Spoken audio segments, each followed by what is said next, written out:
A brief rewind of the Gonzaga game. Is there light at the end of the tunnel? And we preview Notre Dame. Welcome to the Coach Jason Williford Show. I'm Mark Jerome, and the other gentleman on top, or depending on what your screen looks like on the side, is Jason Williford.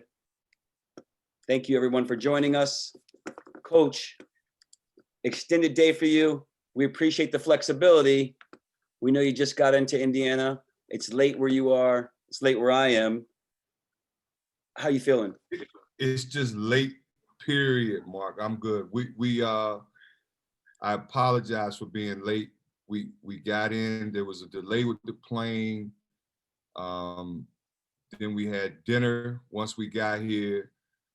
Snow blowing like crazy. I don't even know how we landed. You could barely see the runway landing.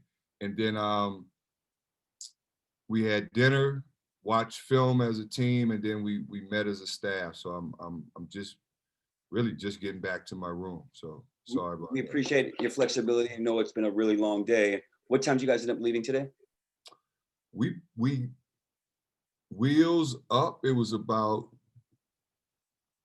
I want to say I text you guys right about 6:15, somewhere around there. Wheels up, and then it was like an hour and a half flight.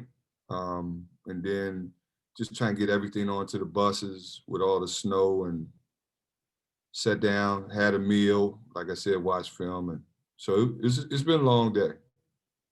Let's get back to Gonzaga. And speaking of film, Do we have to discuss this? Look, all right, so let's be real. I want to put this game in the rear view, just put it away and let's move on. But go ahead.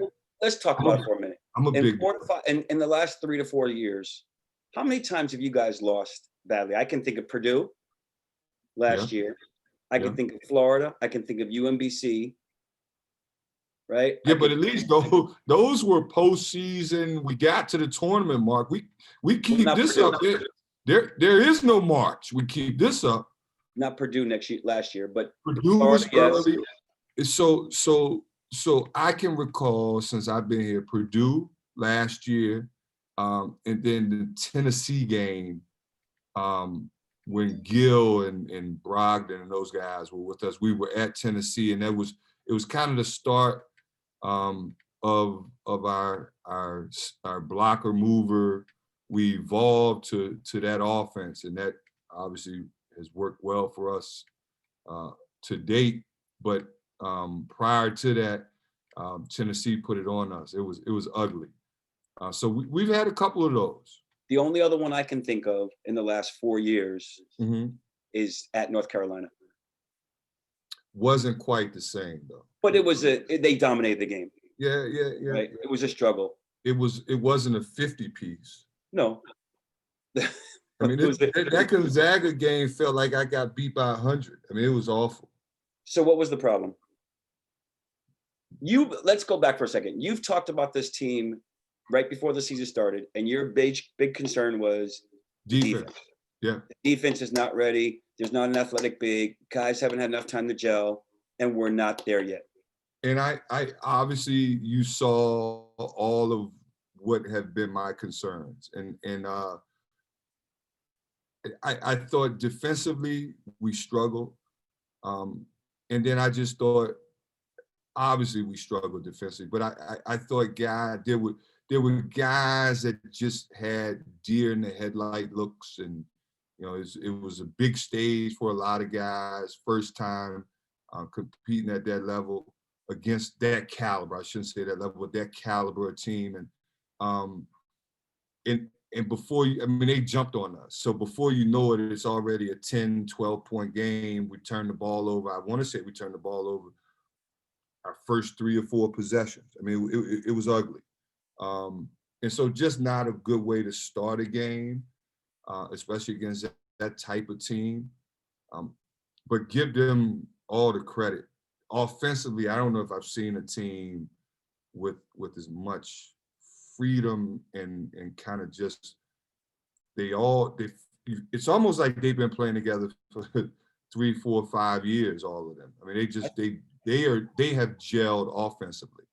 That team is good, right? They're good because they have older guys who are really talented, and they have a great balance of older Right. guys who are really talented with experience and young guys who are really talented too. And guys who know their role. I mean, they got good role guys who embrace their role, know their role, and they let they let the guys that can produce. I mean, Yeah. that says a lot. I still think the team 2 years ago, that Gonzaga team 2 years ago, is would beat this team by 10 to 15 points. It's hard pressed for me to say that, but I Look who they have in the league. They have two guys in the league at 6'8", 6'9", 6'10", who are super athletic, super talented, who were first round draft picks, early round draft picks, who are making impacts in the NBA right now, right? They were talented, and they had guards that could shoot. They were balanced in too. hey Here listen nor there, listen whatever. We can listen. debate that like we can If debate last week. If Kisper shoots the ball the way he shot the ball against us the rest of this year, there's a lot of teams that will pay him a lot of money to play at the next level for his ability to shoot the ball and from the range he was shooting the ball from. He shot it from NBA. He did. So with Kispert shooting that well, and the other guys, Timmy played a great game. They were a very good team, and they played very well, Mm-hmm. right? Is that normally going to happen for them? And against you guys Well, played them 10 times right now. Do they yeah, beat it? I mean, if listen, if anyone shoots the ball the way they shot the ball, it's going to be that's a rough night for most teams. I think for us, if we had to do it over again, one we limit the turnovers, take care of the ball, be sounder with the ball. We gave them at least 20 points in points off turnovers. At least it could be close to 30, and then do a better job ball screen coverage, ball screen defense. It sounds easier, as me just sitting here having watched film, but there were things that we just didn't do that we normally do, and that did not look like a pack line defense. So we've got work to do. So is that a game where you spent 10 hours watching film, or is that a Oh, game yeah. where you spent 3 hours? No, I've watched that game 3 times. I've broken down individual clips and you have to grow and learn from this game, and then you put it aside and you move forward. You can't dwell on it, but it's a game where I think we have to be honest and real about what happened, and then we gotta make sure to the best of our ability that doesn't happen again. So one, you watched the game 3 times, and you talked about turnovers and a lot of turnovers, right? Kihei had 6. On the other hand, Kihei played his tail off. I Yeah, sent his dad a text saying how impressed I was with him. Kihei, if Kihei doesn't play the game he played, it'd have been 100-point loss for us. I mean, I'm exaggerating, but Kihei was not the issue. I've read some stuff and I try not to read a lot of stuff, but he had 6 turnovers, but he had turnovers where he was being aggressive and trying to make stuff happen. I thought he was one of the few guys that competed and brought the energy that you have to have in games like that. The competitive spirit I thought he had, and it wasn't because of Kihei that we got blown out of the gym. Kihei did everything in his power to keep us in and try to keep us in game. And I thought he guarded Suggs. I mean, that kid's a pro. He held him to 0 points until about 10 minutes in the second half. So Kihei is far from the problem that we're facing. I thought he was fantastic, attacking the basket. He's 5'9", He going against bigs, laying them he up. had he had the biggest heart on the team in that game, and I think and we've talked to the other guys, and they've got to bring it. They've got to play with the heart and the competitive spirit that he plays with. how much of a difference does that make, having guys play with that competitive spirit and It everything makes a like that? ton of difference. I mean, you listen, you may not be as skilled as Gonzaga from, 1 through 5, but if you play and you bring that effort will keep you in games. I mean, just doing the little things and trying to do the stuff that we ask will keep you in games against that type of talent. But if you don't bring that effort against that talent, you got no shot. So during the halftime show, I think we were down 13, right? And after the game, Hey, and we had done a pretty good job to crawl back and get it to 14 or 13. Yeah. exactly. At some point, where the halftime show was Chris Havlicek, Dougie Fresh, Zach Carey, I'm not sure. Sometimes we have Coach Phoney Bennett on. Sometimes we have other guests on. And have raised the point, at some time throughout the course of the game, if a defense isn't working, if an offense isn't working, do you throw in a wrinkle? Do you make it a different adjustment? And I think some of the other guys, and T-Dubs, of course, was on, our producer, I do everything. And we made the point, sort of, T-Dubs makes point was, I'm not sure how much they've practiced, had a chance to practice other schemes. And my point was, how much do guys need to get better at the pack line, right? And continue to learn it. But, and I hear everybody's point. Is there a time when you say, okay, something's not working in the course of a game, we need to make a little bit of adjustment? Well, I mean, we're not going to not play man-to-man. We're going to play pack line, man-to-man defense. Like, could you play zone? Could you do this? Could you do that? Maybe, but that's not who Tony is. That's not what we're going to do. We're going to get better at our man-to-man. And I've said it before, you have to go through real game settings and get game reps of our defense in order to get better at our defense. Every day in practice is one thing, but we've got a ton of new faces, a lot of guys with new roles within what we're doing, and they've got to get game reps against that type of competition, that caliber of competition. And until you go through it, I mean,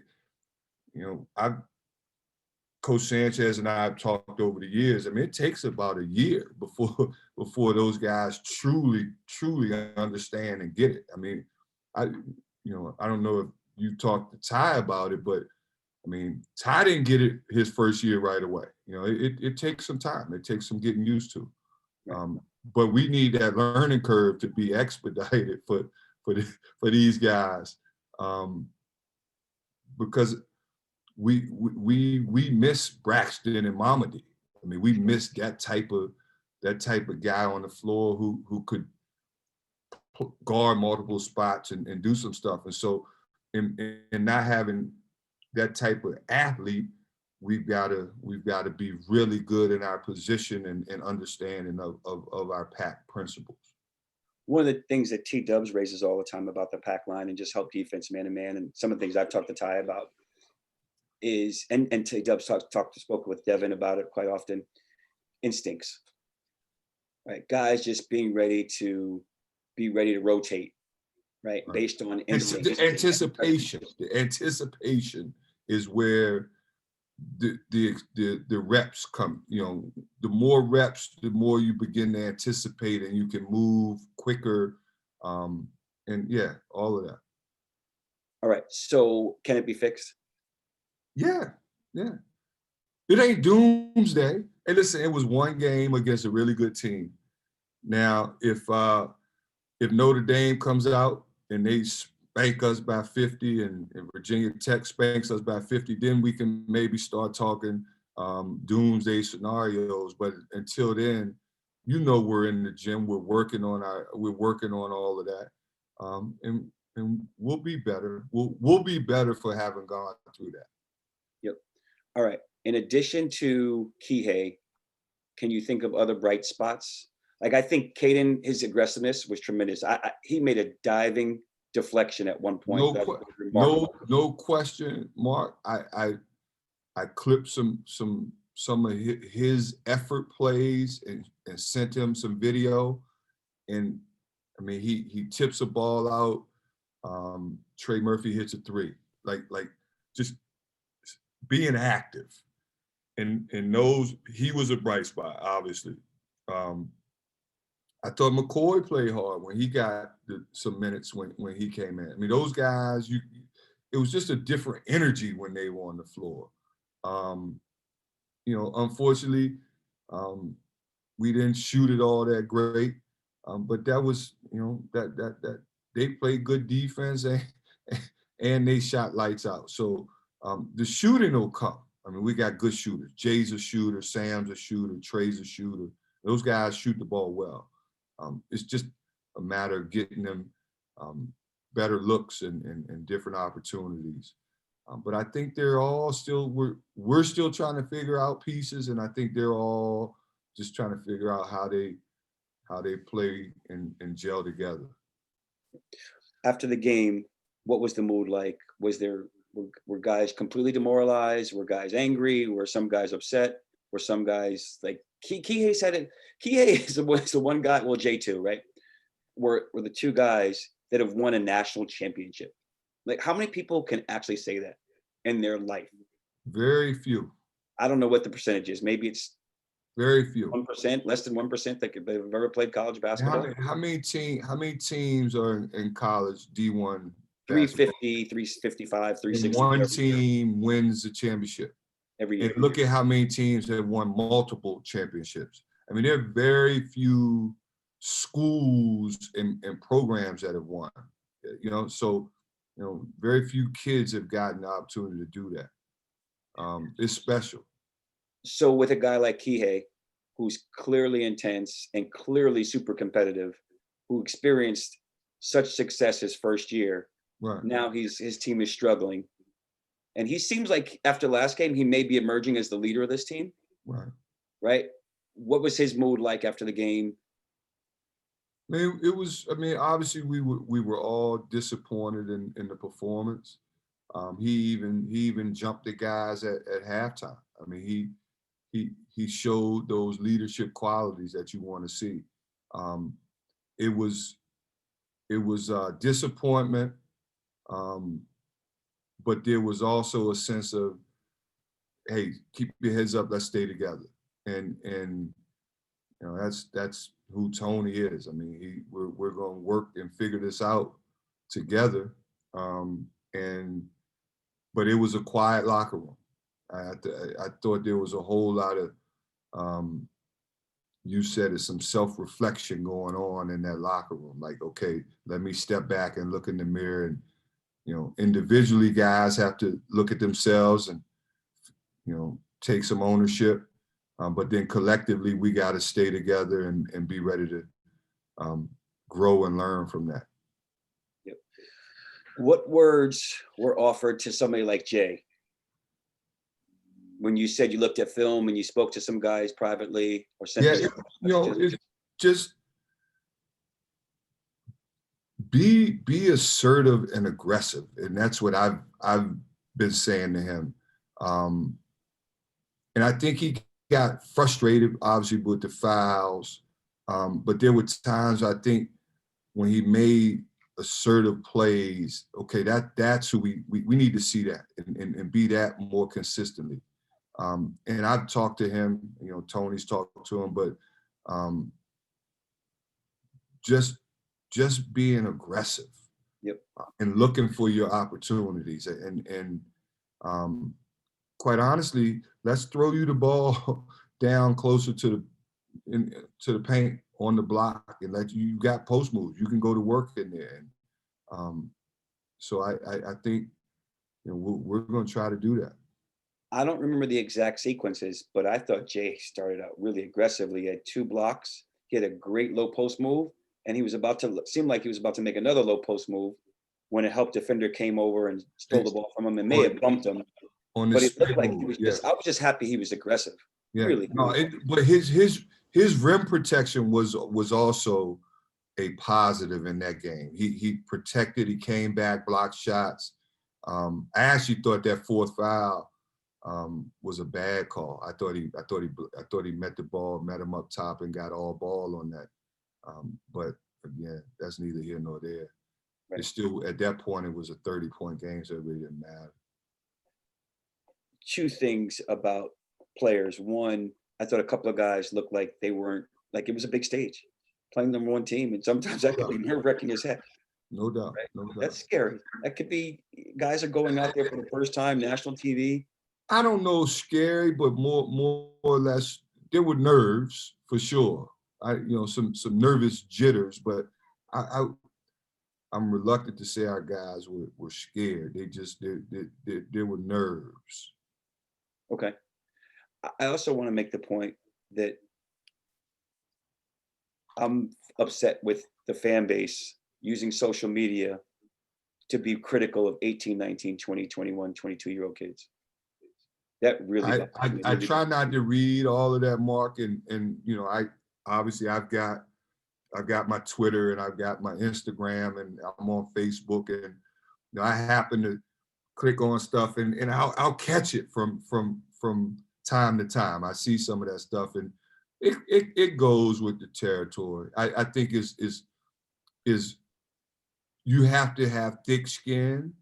I probably wouldn't have, I probably couldn't have done it in this era, this social media era. I would have posted or said some stuff I probably shouldn't as an 18, 19-year-old that would have got my butt in trouble. And I would have gone right back at some of the fans, but that's just my nature. But I think the kids, they understand, what it entails, and you got to take the good with the bad. And you move on. And it's tough though on some kids, and we try to tell them put those blinders and put the earmuffs on. So that was my next question. Two things. One, the writing on social media is indelible, and it's painful to some kids. I remember staying up till 12:31, 2 o'clock in the morning when someone wrote something up Ty, and I was furious, and I wanted to beat up everybody that had anything to say about my kid. Right? I remember cursing somebody out, a Syracuse fan who was talking trash about him. I remember after the Auburn game, there was a former, I guess, UVA, I don't know if he was a writer or alum who was now a writer with Alabama, and cursing him out after he wrote something really nasty after the Auburn game. Right. And I know you can't do that. Right. So at some point, Virginia fans were over Ty. And what I did actually was I friend requested them, like if they did on Facebook or they did on Twitter. Right. But it's painful. And even talked about it with him. He was like, oh, yeah, my freshman and sophomore year, if I would read that stuff, it was really painful. By my time, and you got to allow the parents to handle all that. Like you guys filter that. But we've had to tell those guys, you put your earmuffs on, you put your blinders on, and you kind of just stay with your head in the ground and you just go through your process and don't allow, it's easier said, like I said, easier said than done to not allow that stuff to affect you, but kids read it all the time. Can you tell when it's impacting a kid?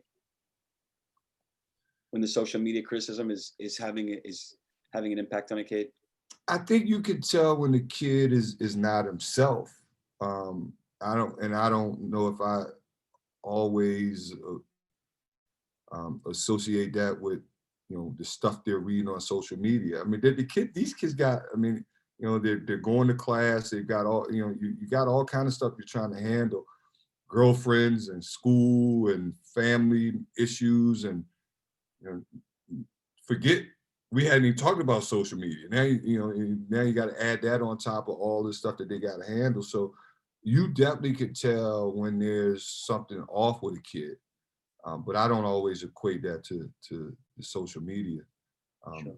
We just try to talk in general about sticking to the basketball process and being focused on what it is individually you need to do, and then collectively what we need to do to be the best, UVA basketball team we can be. And not to say it's always all bad, because when the team is winning, and even sometimes when they're losing, people do appreciate them, right? And they are seen as the BMOC, right? And I'm sure they appreciate that, and they value They it. appreciate all of They that. I get mean, yeah, benefits I from it. mean, and like I said, you got to be able to take it. When you suck, you suck. You gotta, people aren't afraid to tell you you suck. But when you're good, Okay, they'll tell you. But I think you just got to put it in its rightful place. but when you play for UVA and high level programs, you don't ever really suck, right? Maybe you had a Well, bad game. we sucked the other night. Well, you went against a really good team, and they played Yeah. really well, and you didn't play your best. Okay, Yeah. that doesn't necessarily give someone freedom to use their pen as a weapon and assault you. Some people, Yeah, I have a hard time with that. people've got opinions that they're entitled to those. Okay, but make a comment that's not so castigating to a kid that is going to really, and a family member and a parent, like, that's going to be really upsetting, and can. Yeah, I don't. People could care less about that. I know I'm the same way when the Steelers lose. So We'll get to that later. all right, I'm as pissed as anybody. Wait a minute, does that mean you go on social media and say Ben Roethlisberger sucks? I don't, but I would love to. But you don't. But I don't. You keep I your private show opinion to restraint. yourself. I show restraint. Right, and you keep your private opinion to yourself. But there's sometimes I your go on family. Twitter. I voice some stuff on Twitter that I probably shouldn't have. And I'm going to say this too. While I don't like that either, I do think there's a difference between professional athletes and college athletes, right? And professional athletes can be targets because they make millions of dollars. And if, some people assume, okay, if you're making $10 million a year, you better shoot 80% from the floor, or you better never miss a wide open target. Right? And then you have the gamblers too. Listen. I always say, if the kicker loses a game, his job is to kick the ball through the uprights. That's his only job. Make a freaking field goal. So wait a minute. So you were perfect from the free throw line when you played? No, I know it's a bad. Hey, and listen, so before the season started, we had a little thing where we all were just trying to do some camaraderie stuff, and we're in the football practice facility, and we're going through like football skills, agility, and we're doing some stuff. We played ultimate frisbee in there, just small groups, and then we all kicked the field. We all tried to kick field goals. I have a newfound appreciation for field goal kickers. I couldn't kick a 20-yard field goal. That is the hardest damn thing to do off a tee. With no defense. With no defense. So I will never ever talk about place kickers again. I always make the point in sports, almost in every sport, you are going against somebody who's trying to stop you from completing your goal and your mission, right? Physically and mentally trying to stop you. Right. It's not like you get to go to your computer and somebody's trying to block you from walking to your computer to go write a letter, or write if you write for a living, or any other industry. Right? Someone's physically trying to stop you. There's an actual strategy, there's a plan, and you've got to remain poised in a very, very chaotic situation. That is not easy. No. Right? So it takes a mentally strong person. Yeah. Yeah, it does. And there's a lot of that goes into becoming a really, really good player. Right? Just being mentally poised and mentally tough. Right? All right. The ACC is not as strong as it normally is rated. Right? This year, Big Ten looks really good. There are some teams across the nation that normally are extremely successful that are struggling. Michigan State, Duke, UVA. I'm missing a couple. Kansas State, who barely beat a team tonight. I think they lost to a Division II team. Yeah, but okay, let me ask you. Of those teams you named, and I've looked at some of like Gonzaga and Baylor and Houston and Iowa. Like, those teams are really good this year, but those teams are all very old. Wisconsin's old. Like There was an article about Wisconsin. Do you their know the senior average age? laden. Say again. Do you know the average age of the Wisconsin team? Probably like 23. It's close. It's older than the starting lineup of the Chicago Bulls. So there you go. So now you got senior laden, 4th, 5th year like players on these teams. They're old. And they should be good. And then you got teams that are young.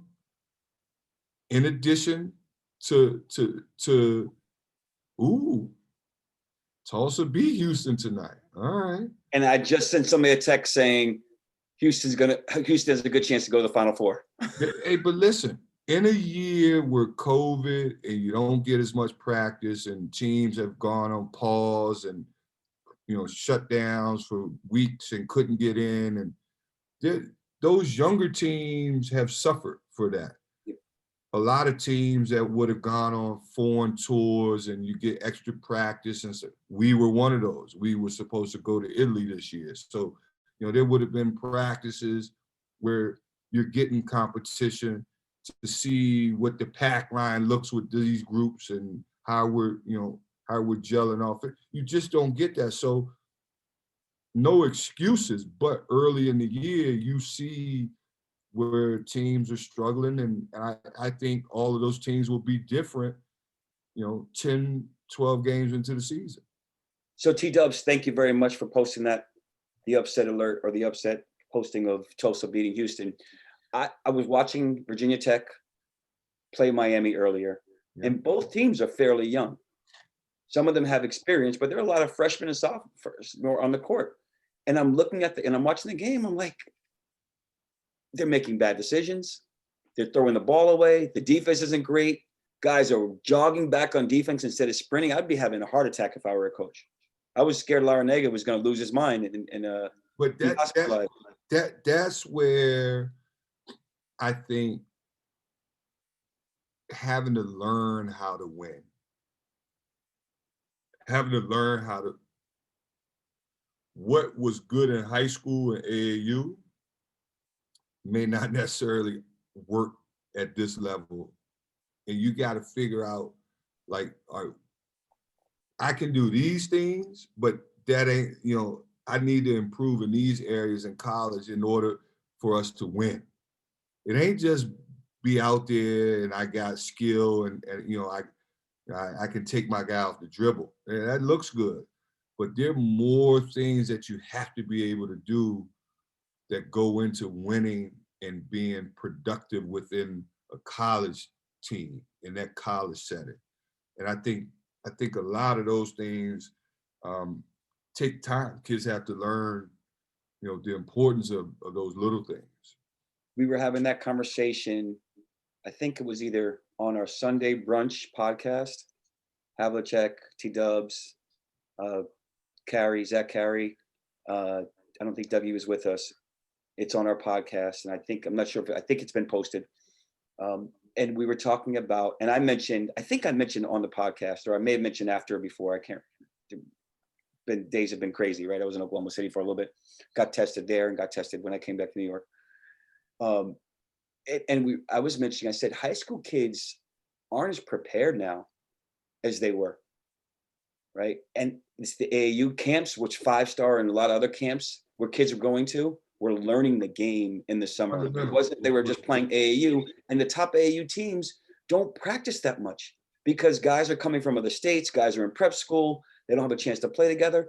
And coaches, it's a race for a lot of the teams. And I'm not saying every team, for a lot of the EYBL teams and a lot of the other teams, it's a race to get the best player or the best athlete.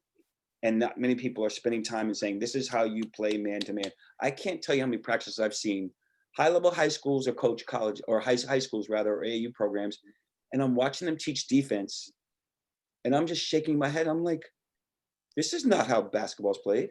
There's no college in the country that plays defense like you're teaching. This is absolutely unproductive and wrong, and you're not preparing kids for the next level. And it's like you said, working on things, and there's a lot of one-on-one instruction now, working on things that are not team concepts, right? The other thing, the other issue I think that's causing college basketball to suffer a little bit is the kids who are going to the G League early, right? And the one and dones. So now those kids aren't going to the Dukes and Kentuckys or wherever. And the kids who were at Duke and Kentucky may have been at a whatever, a next level, a notch below. So I don't know. Yeah, If I see. I'm going to take a different stance, Mark. I think the game is still healthy. I think it may just be different teams are now at the top of the class and not your traditional blue bloods. But I still think the game's healthy. I think that's good for the game. I love it. There's so much more parity.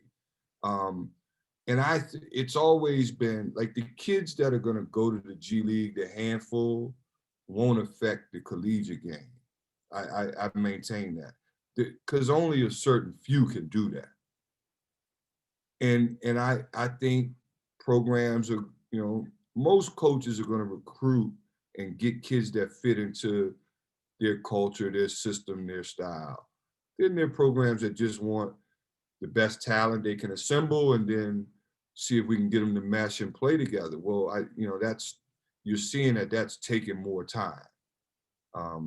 And that may not be for everybody. Some coaches, some programs are okay with that. But I think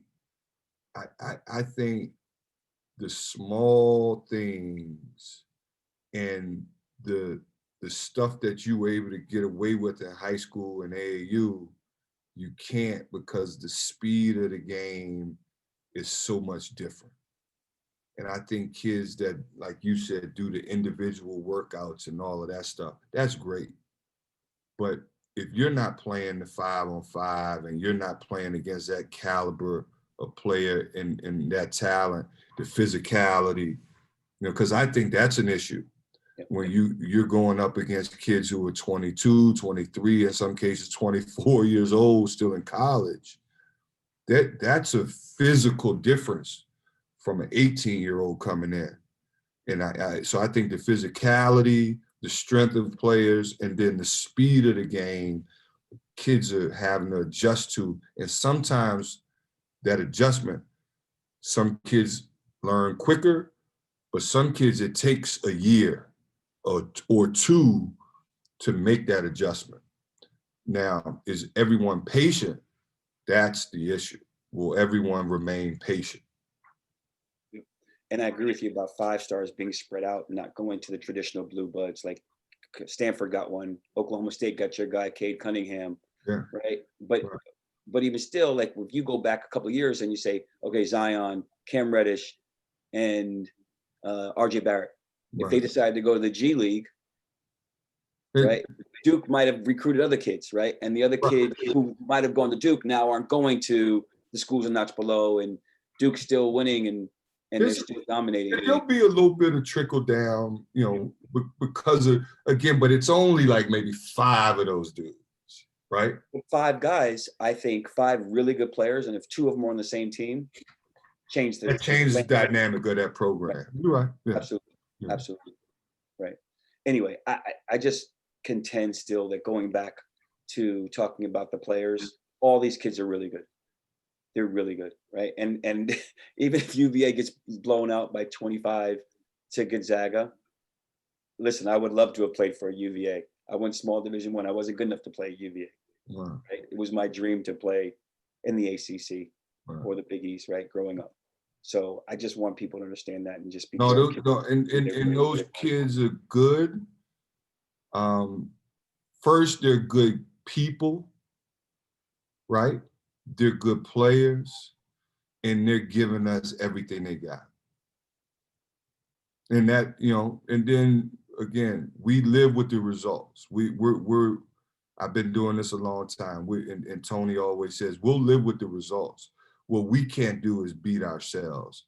And that's where we've got to be better and grow. We, turn the ball over, can't beat yourself. Got a defensive rebound, don't give them second chance points. Those types of things we got to control and be better at. get back in transition. Don't give up easy buckets. So that's where you eliminate the losing when you do those things. So I made the point earlier, and you may or may not agree, that the ACC isn't as strong as it has been in recent years. No, I don't agree with that. You know that. Our league put us up against anybody. Right? Well, we can battle that off air. You guys go into ACC play tomorrow against Notre Dame. If it's not as highly rated as it has been recently, does that help you prepare down the road for potentially, hopefully, getting into the tournament in March? I think you guys are going to be very successful in the ACC this year. Well, we have to be. If we're not, there is no March. So this is where, these preseason games, these non-conference games, these are the games that you figure out where you are, rotations, lineups, blah blah blah. And now this is the meat and potatoes of this is why you're here. You're here to play ACC basketball, and so we're looking forward to the start. Good Notre Dame team. They present some of the same issues that Gonzaga did, quite honestly, with the ball screens, and you got 5 guys that shoot the 3. They can all, they're playing some small ball. So, but this is where now our we just got to turn it up a notch, and our focus has got to be, all right, 1 game at a time. Starts tomorrow, and let the chips fall where they may. I watched them play Notre Dame against Michigan State early on, and Michigan State whipped them. I watched them play 1 or 2 other times. I know I couldn't see the game against Kentucky. Mm-hmm. They barely beat Kentucky. Kentucky had a shot to win at the buzzer. They play, I think, 6 or 7 guys. I did not get to see them since they got the transfer from Santa Clara. Trey Wirtz. Trey Wirtz. And I know he had a really good game against. I want to say he went for 20 plus against Purdue the other day. 27 or 29, against Purdue. And another game, he scored 6. And they needed guard help. They really did, because their guards were playing 39 minutes a game, right? And they were even playing a walk-on, I think. And they weren't playing a lot of guys at that time, maybe 6, but now with him, they're playing 7. How good is Wirtz, and how does he help them? He's really good. He can shoot the 3. He drives it. Good size for a guard. Confident kid. Gives him obviously more depth. But Bray's played 7 or 8 guys anyway. Most of the time he's been there. So, but he allows them to play small and move Leschewski to the 5 and not necessarily have to have a true center on the floor. They're playing 3-4 guards and a mobile forward, pretty much at the 5, a stretch 4 as their 5-man most of the time. So, he, again, depth, experience, and just some confidence that he'll make shots and ability to score. And anybody who gets 27 in the game, that means he's capable. Yep. I watched Purdue play earlier tonight and lose to Rutgers without their best player. Big Ten is tough. Big Ten's tough. Big 12's tough. Yeah. No, I was kidding about that. We're still the best. Okay. All right. We'll debate that too offline. How since the game against Gonzaga, you have had 2 practices? We was today. Tuesday? Monday, yeah. Tuesday. Mm-hmm. How were practices? Good. There was obviously attention to defense, but they were good. The intensity level was up, and I think guys are eager to get back out and get this taste out of their mouth. Would you say practices were more intense than they had been? Would you say coaches were a little bit more intense, or? There were a couple brush ups where we had to separate some guys, and to me that's a good thing. I'm an old school guy. You being from from New York, you should appreciate the Oakley, Mason, those dudes. Those weren't exactly brush-ups playing No, Oakley and yeah, but you needed a level of toughness, and those dudes weren't going to back down from anybody, and so we had a little bit of that. Again, like I said, I thought that was a good thing, and that stayed in between the lines, and we made sure it was only in between the lines, and you know, we had guys taking some ownership and barking at guys when they holding them accountable. So I think you'll see some intensity and a different level of competitive spirit. offensively, what's the game plan for tomorrow? Take care of the basketball, one, and then try to just get good shots. You know, we'll do what we do. We'll play our sides, our blocker mover stuff, and we'll play our motion. But we're hoping to be better in that. But then guys have got to be willing to go make plays and be aggressive and run the offense to score. And when shots present themselves, take shots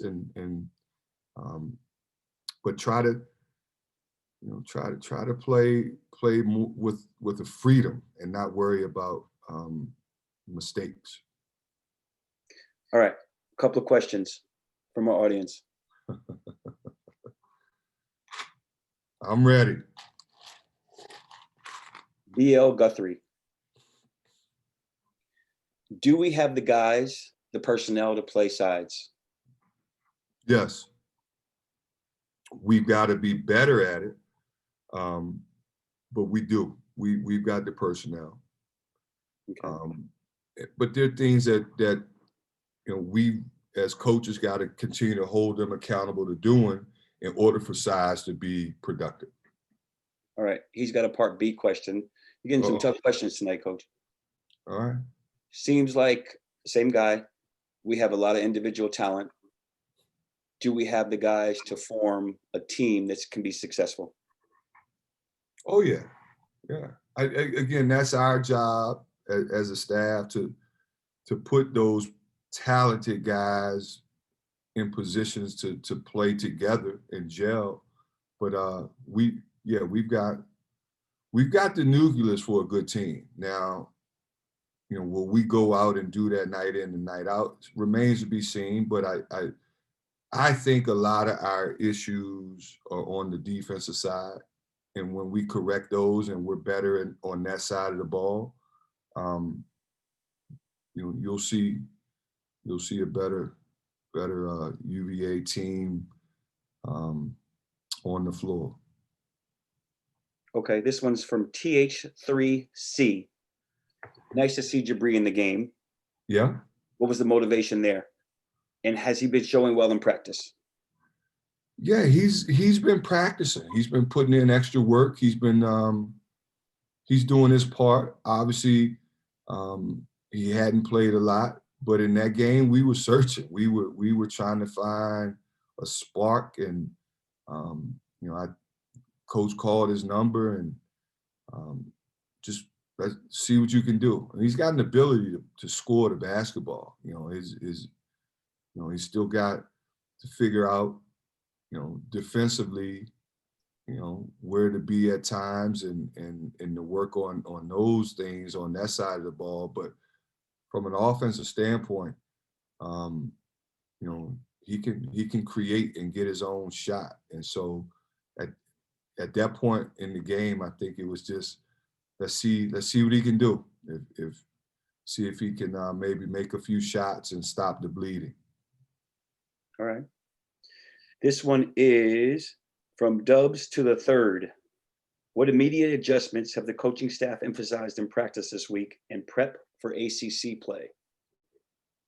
Well, obviously the intensity and the energy, we were trying to get that up.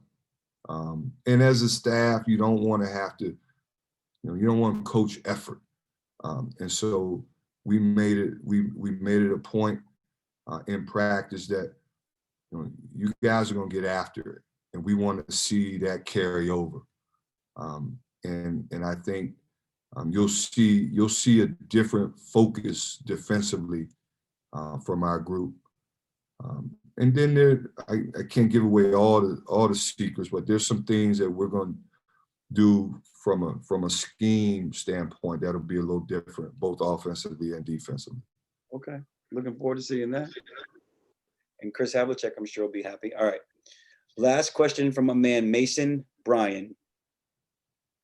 He says, I know it's silly, but he wants to know, why don't we have orange numbers anymore?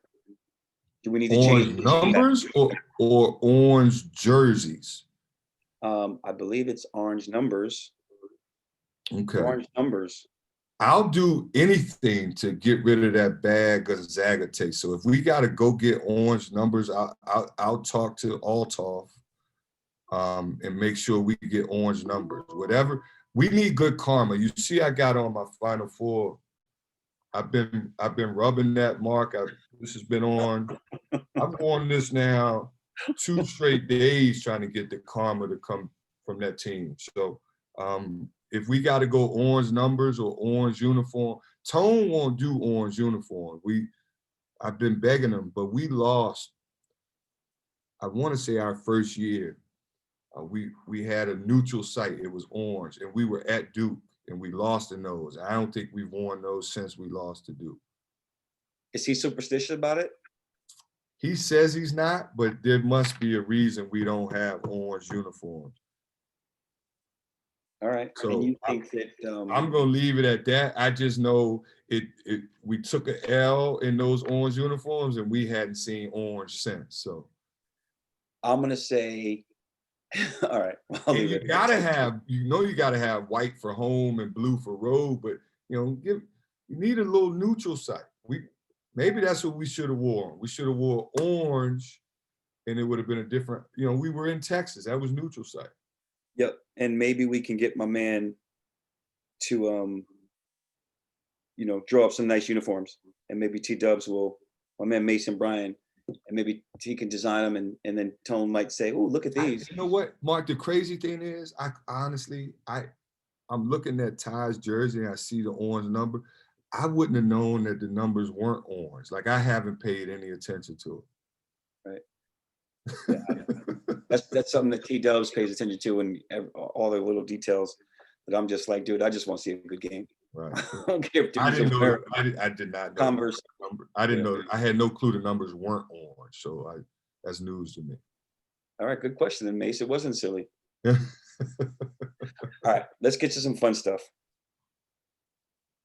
All right, I'm ready. Pittsburgh Steelers. Hey. There's a smile. Hey, listen though. After Saturday, I needed them to win Sunday. Like, that was a must win, but it did not look good early. I was coming back from Oklahoma City. I get to the airport, and they're down 24-14. And I'm just saying to myself, please win for JWILLY. Hey, listen, it took a heck of a second half, and my wife, we're all watching the game, and she said, "Why are you still mad?" I said, "I'm not mad." She said, "Yes, you are." She said, "That game's over. You guys," she's thinking Gonzaga, right? I'm like, "Babe, I am not mad. See the Steelers score? You see how we're playing? Like, we got 20 rush yards for the game. Like, we still can't run the ball." Would that have been the 3rd L in a row? That would have been the 4th. Ooh. So we're 12-3. We're resting Ben this week, and we're playing Mason Rudolph. So we'll end up. Cleveland's got to win though. This is a must win. They got to win to get in. If they lose, we can knock them out of the playoffs. Did Cleveland lose to the Jets last week? Yeah. No. Who they play? Yeah, they lost. I don't know if it was to the Jets or not. For some reason. Yeah, that's right. They lost because I want to say he fumbled or threw an interception late, and the Jets end up winning that game. Yeah. That's, I think, the Jets' 2nd victory of the year. It took them out of the Trevor Lawrence sweepstakes. That's for sure. All right, moving on. T-Dubs is my man, sends me gifts. My youngest son, Kobe, stole one of my sweatshirts, or maybe I just gave it to him as a present, wrapped it up. And this is another one T-Dubs got for me. Thank you, T-Dubs. There you go. I hadn't seen that. That's new? Or he did that just for you? No, it's new. A lot of people have it. That's sweet. Yeah, it is. I like it. The football one's really hot too. What is this? Is that a beer? What is that? Don't get me started. Huh? Don't get me started on that. Do not. All right, here's something that's also going to put a smile on your face. Another gift from T-Dubs. What we got? That, you know what? Not only are you going to be famous on the internet, you're going to be famous in New York City. Around 8 million people are going to know you. What's that? And I'm wearing this while I'm walking around. Oh my God. That is crazy. Isn't that awesome? That's awesome. You're not going to ever wear that outside of the house. I can't because it's white. Yeah, there's no way you're wearing that. I'll be so mad if it gets dirty. That is crazy. I love this. I got to get, listen, T-Dub is listening. I need that to send to the fam, T-Dub. Mom and dad will wear that, and my sister would wear that every day. My sister, she's my #1 fan. She'd wear that every day. Thank you, sister. Watching. Jay Wills, I know it's getting late. You gotta get some rest. What time you gotta be up tomorrow for a walkthrough or whatever you guys have?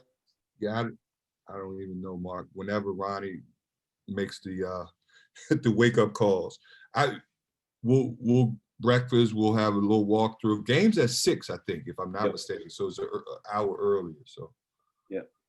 Well, we come on the air at 5:30 for pregame, and then we'll be on halftime, and then we'll be on postgame. Hopefully, talking about a UVA W. Right.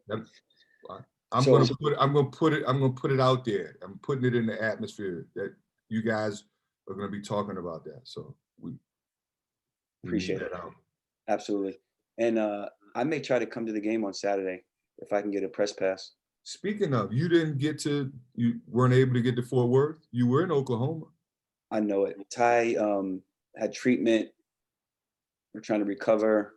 It was a battle. Should we go? Should we not go? And by the time he would have finished treatment, we might not have got there in time. So I would have been there rooting you guys on, win or lose. So you're trying to come this Saturday for the Tech game? Yeah, game? because I have to take Kobe back to school. Okay. So that's a big game, Virginia Tech, right? Yeah, I'm pretty sure you know who to talk to get in the building. I do, but I'm trying to get a press pass, so you know. Well, you know who to talk to. So I can ask some questions too. Right. All right. Well, appreciate you always. Another great job. We got a really nice compliment by somebody. Really nice. Yeah. Just said you're so honest and real, and he loves the way you answer the questions and personal. I try to. There's no secrets. I'll send you the email, or T-Dubs. Very complimentary. Hey, listen, what I say on here, we say to the guys, and it's been said before. I mean, Tony has said stuff, and I mean, there's nothing new that I'm revealing. It's just. I think sometimes he might be a little guarded, and he doesn't share as much as you do. And he's known not to love the media. I don't know about that. I mean, I listen to. Let me backpedal on that. Not that he doesn't dislike them, but he doesn't love being in the spotlight. He doesn't always want to be in that center spot. Right. But whenever I listen to his show, he's always, he shoots it straight. But that's the coach, that's the head coach talk. Maybe when I get my head coach gig, I'll revert the other way. I'm expecting to do the interviews. Locker Room Access is expected to be the show on the JWILLY Show when you're the head coach, and we hope you have the same personality and the same. Whenever I get my gig though, wherever it may be, knock on wood, I may have to keep you guys guessing too. Okay. We expect you to reveal as much as you are now, and we appreciate it. That's why that gentleman gave you such a nice compliment. I'm just being the real Jay Willie. We appreciate that. All right, Jay Wills. Good luck. Best of luck tomorrow. Hey, thanks, Mark. And Hey, listen, by the way, how was Christmas, man? I didn't ask you. Good Christmas? good. By the way, I made this delicious dinner for me and Ty, and we Really? shared a bottle of Amos. What was it? So it was sweet potatoes that I made, sweet potato fries, Yeah. beets. I made beets. I made sweet potato fries. You already lost me. No, believe me. Potato fries are good, but beets? Okay, go ahead. Goat cheese, chicken, a little Chicken. kale. No right? ham, no turkey. I don't eat pork. No turkey? I eat turkey. I made chicken. Can I have chicken? Not for Christmas. I don't think you should look at me with such disappointment. Not for Christmas. You can get chicken anytime. Listen, normally my Christmas dinner, but we didn't have normal Christmas this year, right? Ham, turkey, collard greens, macaroni and cheese, candied yams, That's what stuffing. I'm talking about. All right, but I'm changing it because listen, I got to change. I'm trying to keep it slim. And the truth is, I'm not equipped to make that stuff. That's what my mother, grandmother, and all the wonderful cooks in my family make. You can splurge Thanksgiving, Christmas, and birthday. Okay, you can okay, splurge. that's fine. But I wouldn't know how to make that, and it was just me and Ty. I just say I don't know how to make it, but don't like you lost me with the beats. No, I appreciate you, but listen. Happy holidays. I hope you had a great Christmas too. And it'll be a happy New Year when we come back on, right? So it'll be after the New Year. Yep. Next Tuesday after we go 2-0. There you go. In ACC play. There you go. Whoa. All right. Good luck tomorrow. Appreciate you. Talk to you soon, bud. All right.